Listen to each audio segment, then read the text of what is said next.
people, how are you doing? I hope you're having a damn good day. Welcome back to the channel. And today we will be talking about David Moyes' 4-2-3-1 formation with West Ham, of course, fresh off of a massive weekend victory over the likes of Chelsea, of course. You know, 200 and somewhat million on a midfield just to be bossed by James Ward-Prowse. Okay, enough banter aside. We're here to talk about David damn near Moyes and his tactics going forward. Of course, I have got two sets of tactics in this video, so if you can, hit the like button, hit the subscribe button if you are new, and of course, welcome to the channel, baby. Anyways, we're going to start off with the team right here. Of course, we've got big man Antonio up front, we've got Paquetá, we've got Bowen, we've got Ben Rama, of course, James Ward-Prowse, we've got Souček, we've got Soufal, we've got Zuma, Agurd, and then, of course, Emerson, and then fantastic goalkeeper, by the way, Areola. Bloody well, he made some good saves on the weekend, especially that penalty save. Well done to him. In the subs, we've got Ings, we've got Fornells, Cornet, Alvarez. I don't know why I couldn't get the full name out of my mouth, but anyway, it's Alvarez. We've got Fabianski, Ogbonna, and then of course Chris. Well, then on the reserve side of things, we've got Downs, we've got Johnson, we've got Okaflex, we've got Kera, and then a few others as well. I've heard that I think it's Mubama. I've heard that he is supposed to be like the next best West Ham product coming out of the academy. Of course, he is only 18/19 years old, so we will see what he can produce this season coming up. So, you know, very interesting. But basically, I've just gone with a normal 4-2-3-1. As you can see right there, it's a 4-2-3-1 narrow. Of course, 2 centre-backs, 2 full-backs, of course, a goalkeeper, 2 DMs, 1 cam, 2 wide midfielders, and then, of course, a striker. So, as for the David Moyes system, of course, I have gone with a drop-back. You do want to try and keep the team as structurally sound as possible. You don't need to worry about pressing too much. And one thing I did note was that in terms of pressing, when the opposition had the ball and, you know, there was a bit of a goalkeeper restart or a throw in high up the field, of course, in the opponent's half, they did press. So in order to do that with the system, you obviously use the D-pad, use team press, and just, you know, get the team pressing a bit more. But other than that, they didn't really look to press, especially as the game against Chelsea, of course, it did carry on. They were more or less looking just to remain tactically and structurally sound, and that's what you can get out of by having it set to drop back. As for the width, it's set to 30. I think it goes without saying, if you've watched enough of my videos, you'll know 30 is a nice, good, solid, compact structure. You don't really have too many players stretching out, stretching too wide, and you want to try and make it as hard for the defense, or offense, sorry, as possible in order to try and pass through you, of course, and you want them to try and pass it around you, almost getting into the wings and crossing it in. And by then, you have the likes of Areola as your goalkeeper, who's tall and supreme with crossing and catching balls in the air.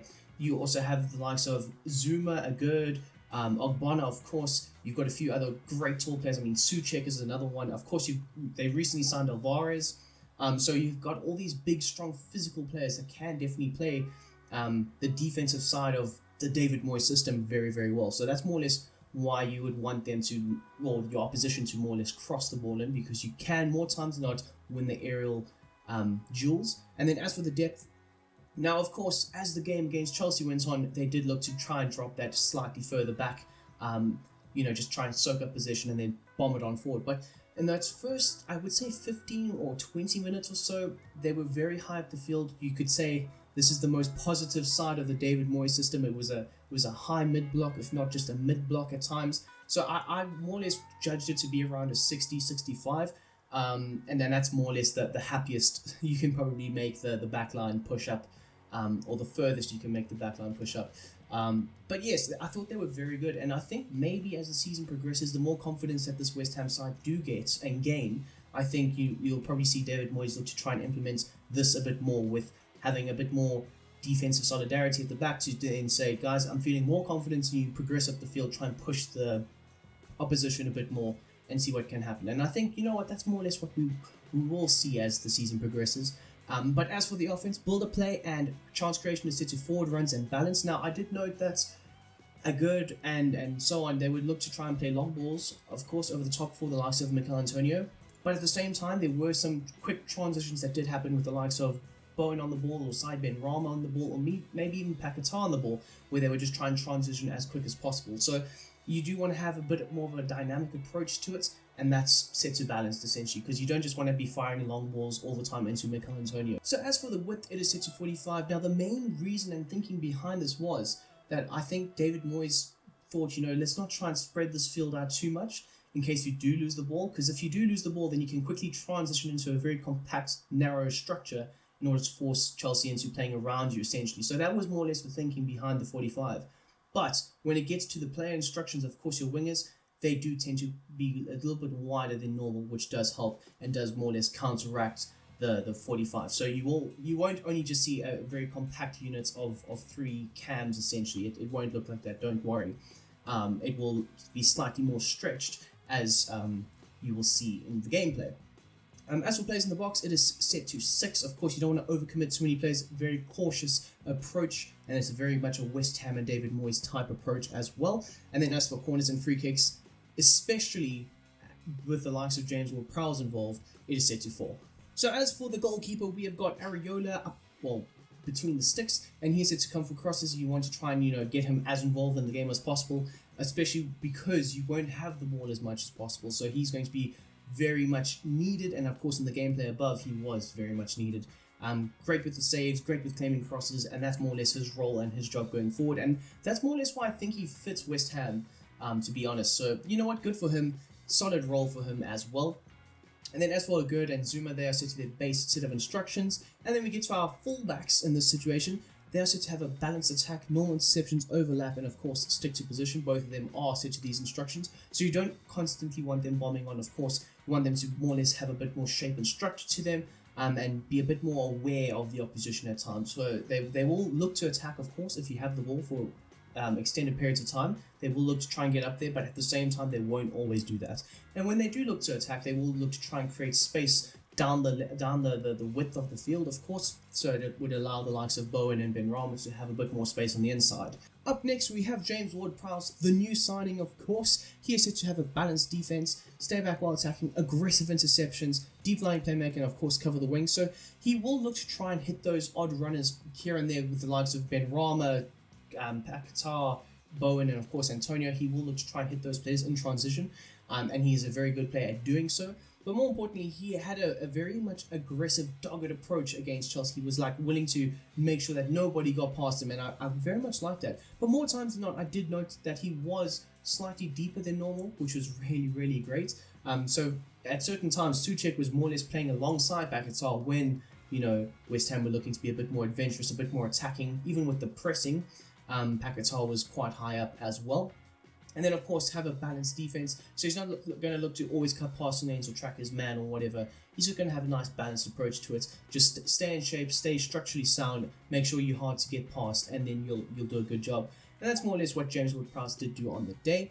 And then speaking of Souček, he is set to have a balanced defense. Get forward, of course, like I said, you want him to get forward. More or less try and create like a midfield 3 with James Ward-Prowse at the base. And then, of course, Paquetá and Souček being the number 8/10s at times. And then, of course, normal interceptions will be on, cover the wing, and then, of course, stick to position. Now, I have heard many people say, maybe Souček gets transformed into the Marouane Fellaini of West Ham. And you know what? I can see that, because a few seasons ago, Souček was scoring a load of goals off of set pieces, off of just balls being whipped into the box, of course. And now that you have the likes of James Ward-Prowse on the team who can hit those crosses effectively, I don't see why Souček won't be able to do that, especially if maybe there's a game where Paquetá doesn't play and Alvarez plays, and you go with James Ward-Prowse and Souček playing the slightly more advanced roles. I think, you know what, it would do a world of good going forward for Souček's offensive outlet, of course. But yes, so that is his instructions. And then speaking of Paquetá, he's set to come back on defense, free roam, of course, and then aggressive interceptions. So it wasn't really Antonio that would lead the aggressive pressing. It was more or less Paquetá. And like I say, in those first 20 minutes, we did see a different setup, a different style of football, of course. And Antonio would more or less look to drop off, and then Paquetá would look to try and press the goalkeeper or press the back line. And basically, in that defensive structure, they would more or less look to try and create a 4-4-2 with Antonio and Paquetá up front, pressing that back line nice and wide, trying to cause them to make mistakes. But of course, Chelsea are fairly good on the ball, of course, so it was very hard. But I also did note that the likes of Paquetá, even though he's the most advanced midfielder, he would also come back and try and, just add another body and another defensive layer to the midfield, trying to protect the back line in certain moments of the game. But of course, you do want him to have a bit more of a freer role. he is going to be the guy that everything runs through offensively. Of course, you do have the likes of James Ward-Prowse, but as the ball progresses further and further up the field, it's Paquetá's more or less his range and his freedom to try and unlock the opposition defense. So yes, that was more or less my thinking behind these set of instructions. And then as for Bowen, he is set to come back on defense, have a balanced width, have a balanced support on his supporting runs, and then of course get into the box. So basically, you do want him to sometimes cut inside, especially if Soufal or even Emerson, they look to try and bomb on, so you do want them to try and create that space. But at the same time, you do want them to sometimes stay wide, especially if your fullbacks don't bomb on and they look to just to stay back. So it more or less will try and create a bit of width, which was the reasoning behind me going with more balanced, or a more balanced approach, I should say. And then, of course, the balanced support, getting him behind is essential, but at the same time, when you're looking just to maintain possession or try and string together a few quick passes and then hit the transition pass, you do want them to cut inside a bit more, come short, be a bit more of a linking player opposed to not. And there were more times than not where I did see the likes of Jared Bowen just come inside a bit more, try and link up play with the likes of Souček, Paquetá, and of course Antonio. So that was also my thinking behind having a bit more of a balanced support. And then of course get into the box when those crosses are being fired and you need more bodies in there to try and support the likes of Antonio. And of course that will be your winger's job as well. And then as you can see, for Benrahma, he is set to the same set of instructions as well. And then finally we have got Mr. Antonio himself, the man who banged in a screamer on the weekend. I was so impressed with him. His hold-up play, his physicality, fantastic. His speed as well, he was great. He taught Disastia absolute, welcome to the league lesson. That's what he did to him. Anyway, but he is set to have a bit more of a different striker role, but he is set to drift wide, getting behind, normal interceptions, and then of course he will have a basic defensive support. Now the main reason for him not having that stay forward approach is because there were times where obviously Paquetá was overlapping him, and you do want that to happen, so you don't really want him to be the furthest forward all the time. But also, there were times where I saw him on the right wing, and I was like, okay, this is cool. It was just another, just a bit of a spanner being thrown into the works, trying to confuse the Chelsea backline or the opposition backline by having your striker drop off completely and drop into another section of the field. So it does work out very, very well. And of course, drift wide, of course, you do want him to run the channels, collect those long balls, those huge diagonal balls that will be hit. Like I say, you can hit those long balls, and of course Antonio will look to chase them because he is also set to get in behind and try and stretch that back line as much as possible. And now we're going to go over the second set of instructions. Of course, it's going to be a bit more defensively solid. There haven't been that many changes made. Of course, you will note that the wingers are slightly wider, as you can see here for the formation. They are going to be slightly wider. The formation I've gone with for this is the base 4-2-3-1 wide, and it is going to be wide for certain reasons, of course. But basically, the tactics are set to drop back, have a width of 25 and a depth of 20, so you're going to be very, very compact, very, very low, backs to the wall, essentially, trying just to hoof balls up and out of your box. And speaking of the Chelsea game, they did resort to this a fair amount, and it was backs to the wall for West Ham for large portions of that Chelsea game. But you know what? They were so good defensively, so well structured, well compact, everything. So it was very hard for Chelsea to break them down. Now, secondly, the offensive build-up is set to long balls, so you're not looking to be a bit more dynamic. You're looking literally to collect the ball, fire it up the field, fire it into the likes of Antonio or any other willing runners, and then of course forward runs are set to be on. So the likes of Antonio, he will be the outlet ball, essentially looking to try and stretch that defense, also trying to keep that defense on its toes, because in the situation you're going to look to not have the ball as much. It's a very solid set of defensive tactics, I must say. I was very impressed when using them. As for the width, it's set to 55, and as for players in the box, it is set to a very low 3, so it will be either Bowen and Antonio, or it will be Antonio and Paquetá, but more importantly, it is always going to be Antonio, or whoever you have as a striker. And then as for corners and free kicks, you don't want to try and overcommit. It is set to still a decent amount, it's set to 3. So even though you're not trying to overcommit, you are willing to risk it a little bit to try and score that goal. Of course, like I say, you have James Ward-Prowse in your team. Why would you not try and risk it to get a better reward?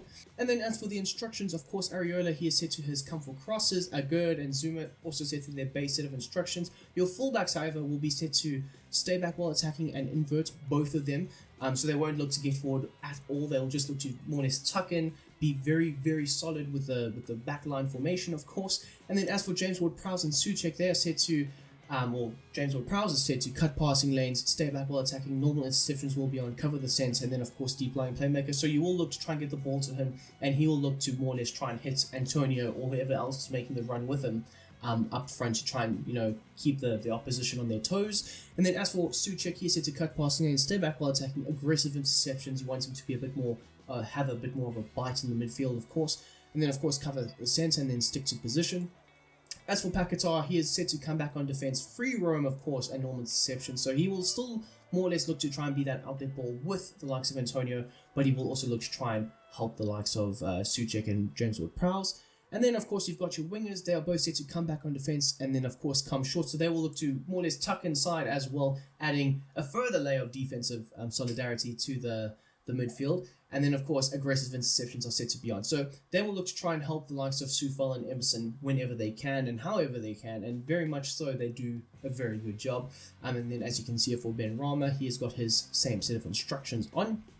And then finally Antonio, slightly differing role for him of course. He is set to stay central, get in behind, normal interceptions will be on, and then of course stay forward. Like I say, he is going to be your outlet ball. He is going to be the guy that you're going to really want to try and look for to try and, you know, take the ball up the other end and try and score a goal. So yes, people, that is it. The 4-2-3-1 West Ham United set of tactics under David Moyes. I hope you have enjoyed it. If you have, hit the like button, please. That would be absolutely great. If you are new to the channel and you have enjoyed this video, of course, subscribe. That would be absolutely fantastic. Maybe you can hit one of those videos to have a look at something else if you're interested. Of course, we've made a whole range and variety of different tactics. Of course, guys, until the next time, until the next video, I hope you have a damn great day. I'm out.